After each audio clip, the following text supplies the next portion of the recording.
Hello everyone, welcome back. Thank you so much for joining me. We are watching, it's been a long time since I've done a reaction to just a YouTube video, but today we are watching Kendall Jenner's guide to sun-kissed makeup. A bit out of season, I'm a bit late on it, but I don't know when these things happen. And this is from Vogue India. I just had to jump here and say, I'm so sorry my eyelash is falling off on the inside corner. I wore this pair of lashes for so long that the glue that dries no longer wants to sit on the inside corner of my lash. So I'm so sorry you have to see that. And now you're about to see me talk about how much of a professional makeup artist I am. With my eyelash falling off. Here you go, enjoy the video. Just before we get into that, if this is your first time here, hi, welcome. My name is Robert. I'm a professional makeup artist here on YouTube, but also in real life. I have just over 16 years experience as a professional makeup artist. Not so much experience as an influencer, but I've only been doing it for like 3 years. So I was a makeup artist before I was an influencer, just for those who don't know me. It is my goal here to help you become a pro yourself or just someone who's really good at makeup. And as I always like to say in my reaction videos, although I do forget sometimes, creativity and individuality have no rules. But makeup artistry does have a theory, and these videos are for people who maybe have followed tutorials online or got advice from online and the makeup doesn't quite work. I'm here to kind of debunk what works just on camera, what just works online, what works with low upload quality, what works with lighting, and how it works in real life and how practical it is in real life. So that's what we're going to do. Let's just get straight into it. Do please consider subscribing, giving this video a thumbs up. Yeah, let's go. Hey guys, it's Kendall. Watch me do my go-to sun-kissed makeup look. So I've already washed my face. I'm gonna do I just want to say straight up, I don't know whether they have to set up a camera themselves in this kind of situation, but I wish the camera was better quality for a makeup video. That's all I'm going to say there. Small amount of prep before I start my makeup. I'm going to start with Daily Defense Mist. It's hydrating and it says it has environmental protection. I kind of overuse sprays. I don't know if there's even such a thing as overusing sprays, but I use that. Moisturizer to make my skin feel really glowy and hydrated. After I use that other spray and put on my moisturizer, I also like to use some rose water. Okay, a few things. I'm not a skincare expert in any way. However, I do know how to prep skin for makeup. I also adore sprays. I have this one here from, I can never say it, Caudalie. Is that how you say it? Caudalie, which I absolutely love. I also love the one from Rare Beauty, which is this one here. You give it a good shake. And I love them as primers. I love setting sprays as primers, hydrating this as primers. Something about it, knowing that you're going to have to keep your makeup on for a really long time and knowing that you're doing makeup on yourself or on a client and you're not over hydrating to a point where the skincare interferes with the makeup is nice to have that canvas sorted and done with skincare but not overdoing it. And it is so great to see her not dripping her product onto her face. Granted, 2 of them are sprays, but it's so nice not to see the drips because that way you overuse product because you're not really focusing on how much you actually need. You're just dripping. One area is usually good for the whole face when you drip. And then last, I'm just gonna throw on a little bit of my sunscreen. We're gonna be out in the sun today. It's new. Oh. Just gonna say as well, remember, even if you're wearing makeup and even though your foundation may have SPF, it's never enough SPF. Always use an SPF or a sunscreen. And I clapped so much into the microphone, sorry. There are loads of sunscreens right now that you can use that aren't that typical on the beach, your mum putting it on your face sunscreen. They're made to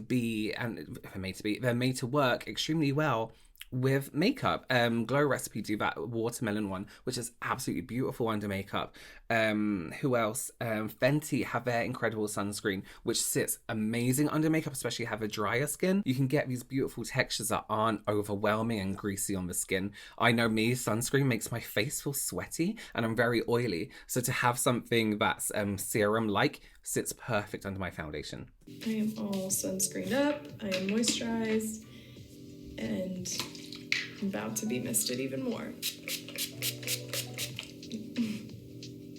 Perfect. Okay.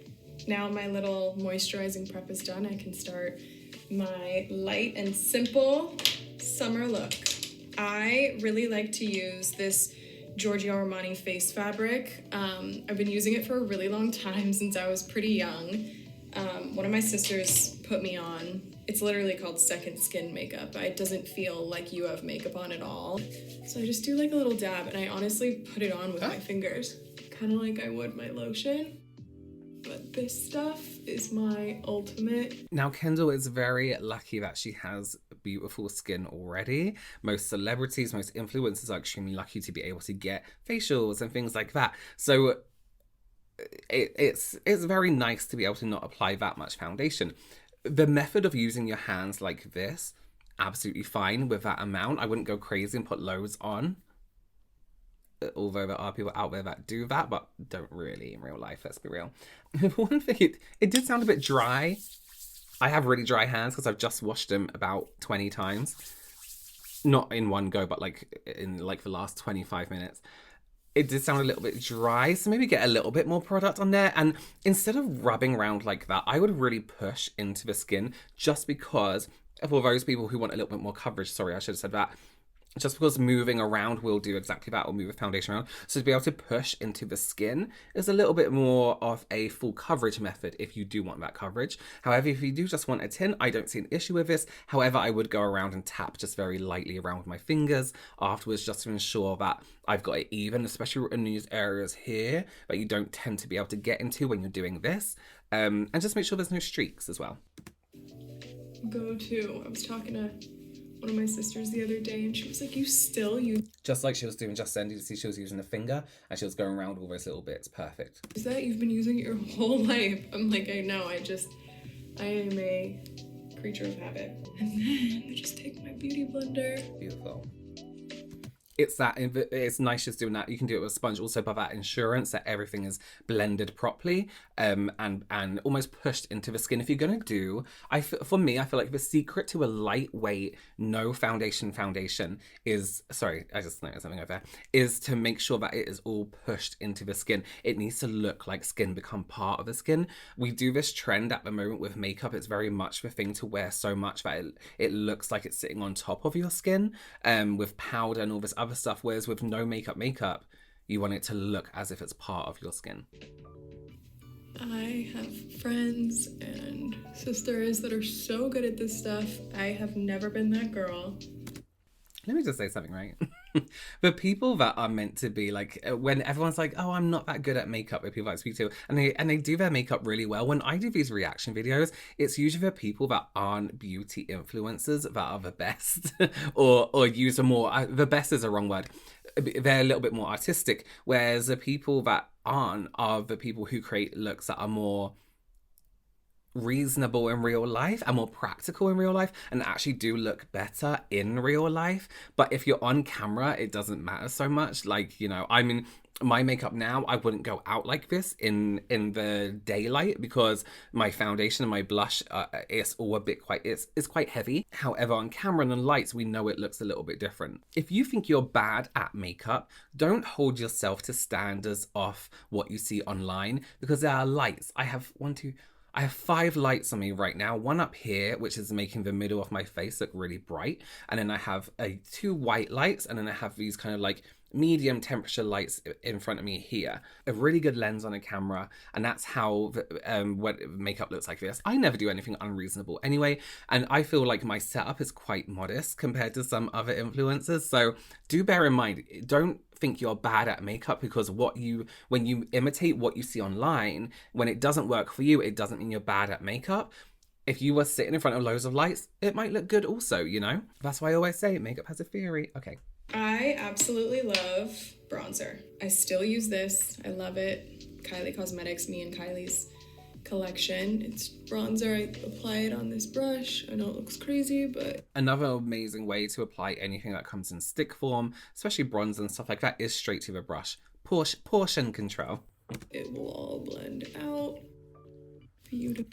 And what I really like as well, she applied it in one place and then is a buffing it out. And again, something that I consider like an online bad habit is applying something to the face and then just tapping it in that one, like drawing it where you want it and then tapping it into that one place. Where really what's nicer to do and kind of actually more effective is to buff it into where you want it, blend it out, you know? And we're going sun-kissed, so why not go crazy?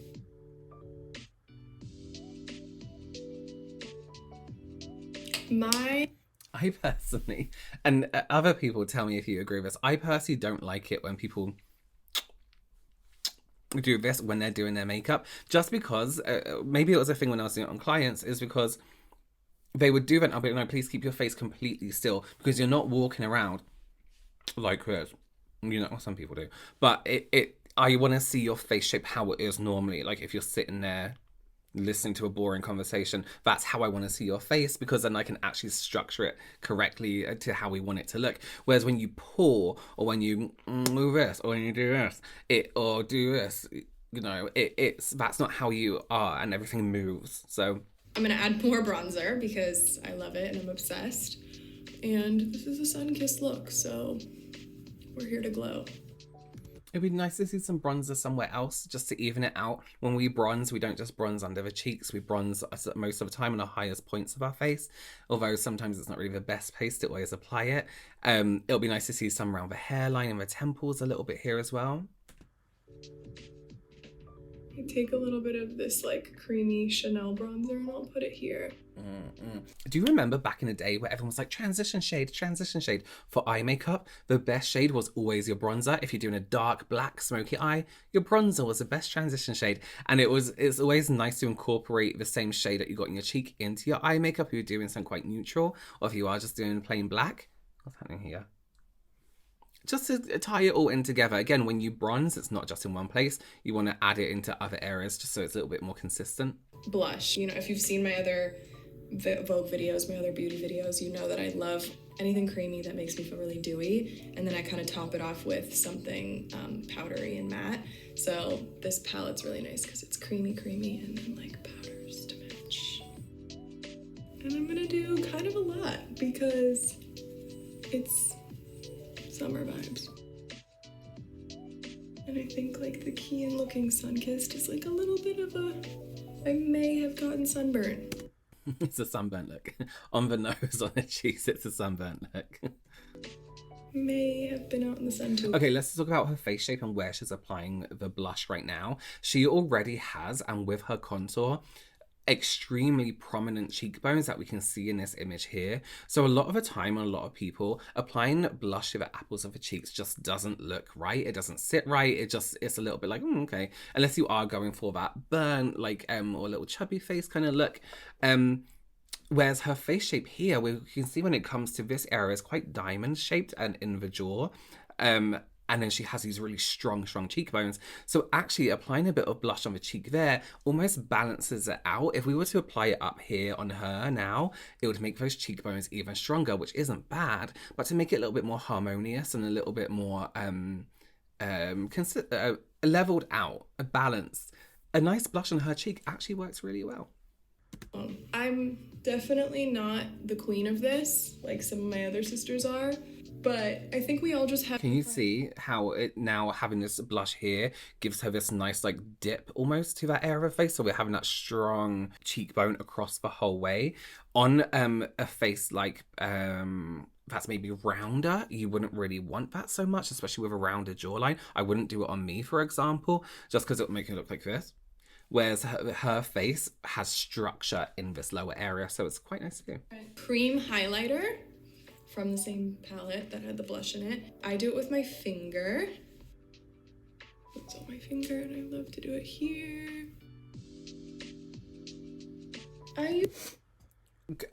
Nice, again, cream highlight with a finger makes it look nice and natural. I was going to say as well, because she was doing it right here, it is going to add a lot more structure to her cheeks. However, wrapping it up around here softens up that area a little bit. If we were to apply it just here and not here, it will again be cheekbone, like lowers of cheekbone. But then bringing it out here brings this bit out a little bit more. And again, balances it out a little bit more, so that's nice. It's just a small area, so I feel like if I used like the big brush that I used before, it just would kind of go everywhere. And then I kind of do this with the... I have to say, the use of a middle finger is a little bit... The best finger to use, like we all know with our concealer, is this finger right here. What's it called? Your ring finger? I don't know. Just because it can bounce a little bit more and it doesn't put too much pressure on the skin. Not that you need to be delicate around this area, but the bounce is a nicer action. Whereas if you're using something like this finger, it's kind of pushing it, and you get these like irregular taps. Whereas with this one, you have to be a lot lighter. You physically can't push too hard, and you get more of a lighter tap, a lighter finish. Now, I'm gonna go in for the powder products. Bronzer. So now we're gonna use the powder blush from this same palette. And we're gonna get crazy.